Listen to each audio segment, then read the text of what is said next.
সবাইকে সরস্বতী পুজোর অনেক শুভেচ্ছা। ব্লগটা একটু দিতে দেরি হয়ে গেল, আসলে এডিটিং করছিলাম। আর এখন বাজে ঠিক দেখো, ঘড়িতে দেখালাম তোমাদের 4টের সময় উঠেছি, এখন বাজে 5টা বাজতে 4:45। তো ডলুও চিন্তা করছে যে কী করছে, এরকম জানলা টানলা খুলে এত ভোরবেলা তো ওঠে না। তো সেই জন্যই উঠে একটু শ্যুট করছিলাম। আর এখানে এডিটিংটা কেমন হলো, মানে তুড়িবাজি এক তুড়িতেই সব মানে করে দিলাম, রেডি হয়ে গেল। দেখো প্রথমে দেখাচ্ছিল যে কীরকম, তো তারপরে সব রেডি করে ফেললাম। তো শাশুড়ি উঠে গেছিলো আমার সাথে সাথেই, পরপরেই আমি গিজারটা চালিয়ে একটু শ্যুট করছিলাম। তো আমি ততক্ষণ ভাবলাম যে তাহলে চলো একটু শ্যুট করে নিই, তো সেটাই করছি।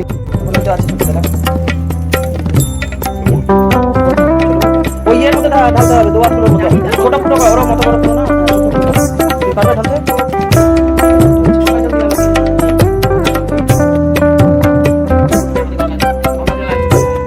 না, ওইটা দাও, জ্বালাইতেছে সব বন্ধ, শোকাশুকি চাই ওই জন্য। ওই যে ইয়েটা দাও, ঠিক আছে।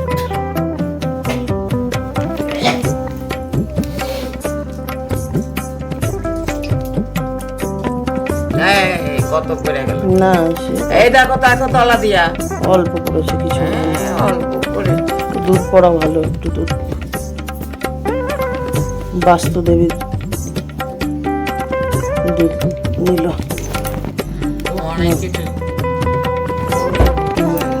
উল্টা দিতেছে, এইটা দেয় এইদিকে, যে দিকটা এই যে এইটা নিচে থাকবে না, এইটা চোখাটা ভেতরে থাকবে, চোখাটা তুলে লিখবে।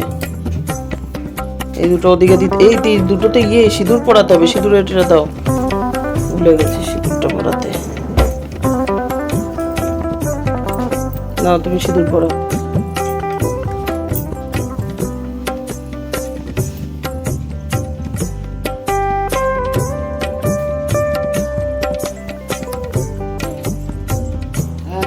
দিয়েছো কটা? 5টা, তাই না? নারকেলি কুল দিতে হবে এর মধ্যে।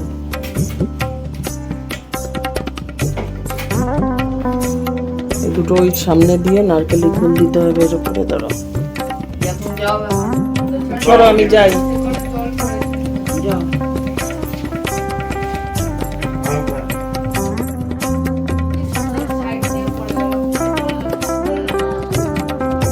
খুঁড়ে চুড়ে ফেলে দিল সরস্বতী খুলে। ওই যে মালা আমি পরবো না,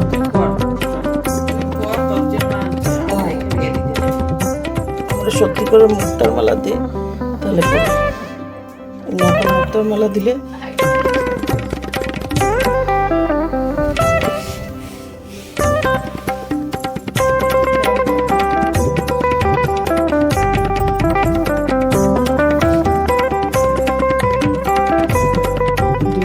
শাশুড়ি বৌমা যখনই পুজোর কাজ করতে আসবে এইরকম আওয়াজ পাওয়া যাবে।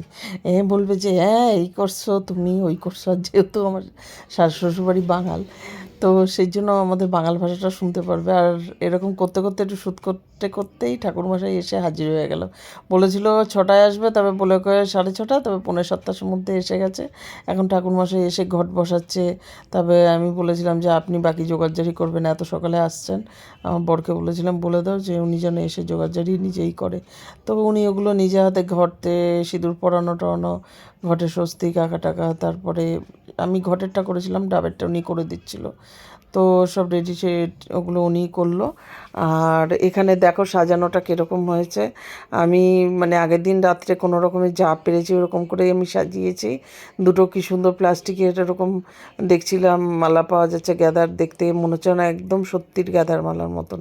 তো সেটাই এনেছি। তারপরে দেখলাম ঠাকুরমশাই সব জিনিসগুলো উনি নিজের মতো পলাশ ফুল টুল যা আছে যাবতীয়, তো সব কিছু নিয়ে সিঁদুর টিঁদুর দিচ্ছে, সিঁদুর পরিয়ে দিচ্ছে। এই দেখো তোমরা দেখতে পাবে। তারপরে আর তোমরা বলো সরস্বতী ঠাকুরটা কীরকম হয়েছে। আর এবছরের সরস্বতী ঠাকুরটা আমার মেয়েই কিন্তু পছন্দ করে নিজে হাতে কিনে এনেছে। ওর দায়িত্বটা মানে এইবার পুজোর মানে সরস্বতী ঠাকুর কেনার দায়িত্বটা ওকে দিয়েছিল। তো আমার বড় বলেছিল, আর আমিও বলেছিলাম যে যে তুই যা এবার গিয়ে তুই সরস্বতী ঠাকুর কেন। তো দেখছি যে ওর খালি বড় বড় বড় একটা এত বড় সরস্বতী ঠাকুর এনে উনি হাজির হয়েছে। আর এই যে শাশুড়ি ফুল বেলপাতা টাতা সব ধুয়ে সব চন্দন টন্দন বেটে সাজিয়ে রেখে দিয়েছে এখানে সব। আমি আবার দেখছিলাম সব ঠিকঠাক আছে কি। একেবারে ঝগড়া কি বিশাল ঝগড়া কেন? টাইমে করতে হবে আমরা।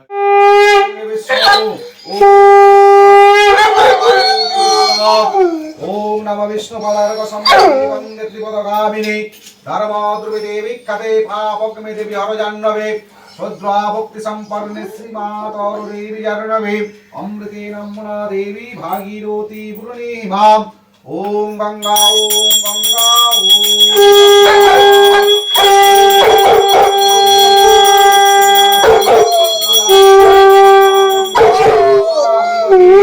ওম তারা বিষ্ণা বড় মাং বড়। আর পুজোর সময় যতবার করে আমি শঙ্খ বাজাচ্ছি, আর ডলারকে তোমরা দেখতে পাচ্ছ ও আমার সাথে শঙ্খ বাজাচ্ছে, সুরে সুর মিলিয়ে একেবারে তালে তাল মিলিয়ে উ উ করেই যাচ্ছে। আমার তো পুজো কি দেখবো, ওকে দেখেই আমার হাসতে হাসতে পেট ব্যথা হয়ে যাচ্ছে। মানে আমি মেয়েকে বলছি, মেয়ে আবার ওকে শ্যুট করছে, তোমরা দেখো ওর কীর্তি। ওম নমঃ বিঘ্নায় পরমাধবনে নমো নমঃ। ওম বিষ্ণু ওম বিষ্ণু ওম বিষ্ণু। ओम कर्तव्यस्मिन् गणे साधी नाना देवता पूजा पूर्वक श्री श्री सरस्वती पूजा कर्मणे ओम पूर्णहाम भवन्तु प्रवन्तु ओम पूर्णहाम भवन्तु प्रवन्तु ओम पूर्णहाम भवन्तु प्रवन्तु ओम पूर्णहाम ओम कर्तव्यस्मिन् गणे साधी नाना देवता पूजा पूर्वक साउद बाण सपरिवार सहिताय श्री श्री सरस्वती पूजा देवं कर्मणे ओम स्वस्ति भवन्तु प्रवन्तु ओम स्वस्ति भवन्तु प्रवन्तु ओम स्वस्ति भवन्तु प्रवन्तु ओम स्वस्ति ओम स्वस्ति ओम स्वस्ति ओम कर्तव्यस्मिन् गणे साधी नाना देवता पूजा पूर्वक साउद बाण सपरिवार वर्ग सहिताय श्री श्री सरस्वती पूजा कर्मणे ओम ऋद्रिं भवन्तु प्रवन्तु ओम ऋद्रिं भवन्तु प्रवन्तु ओम ऋद्रिं भवन्तु प्रवन्तु ओम ऋद्रताम ओम ऋद्रताम ओम ऋद्रोताम ओम स्वस्ति।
পুজো শেষ হওয়ার পরেই ঘুমিয়ে পড়েছিলাম।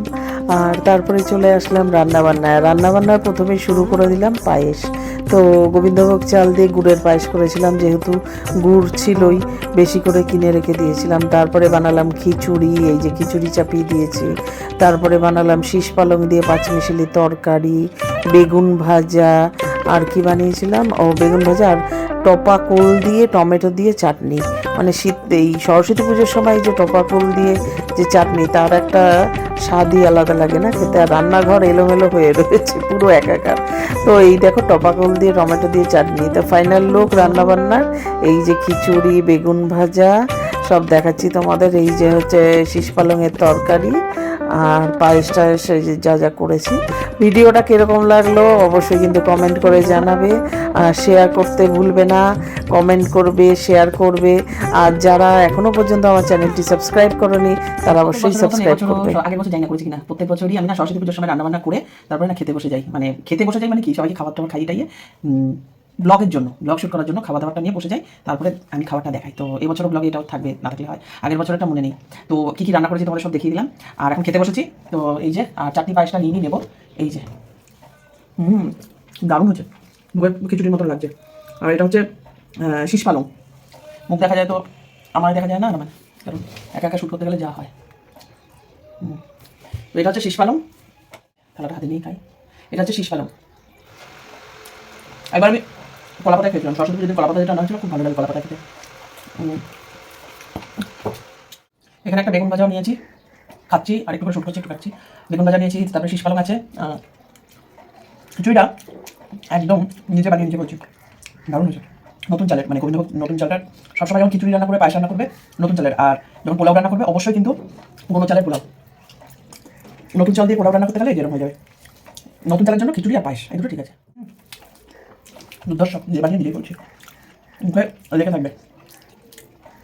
ভোগের মতন একটা ব্যাপার গন্ধ লাগবে। এখানে একটু পায়েস চাটনি নিয়ে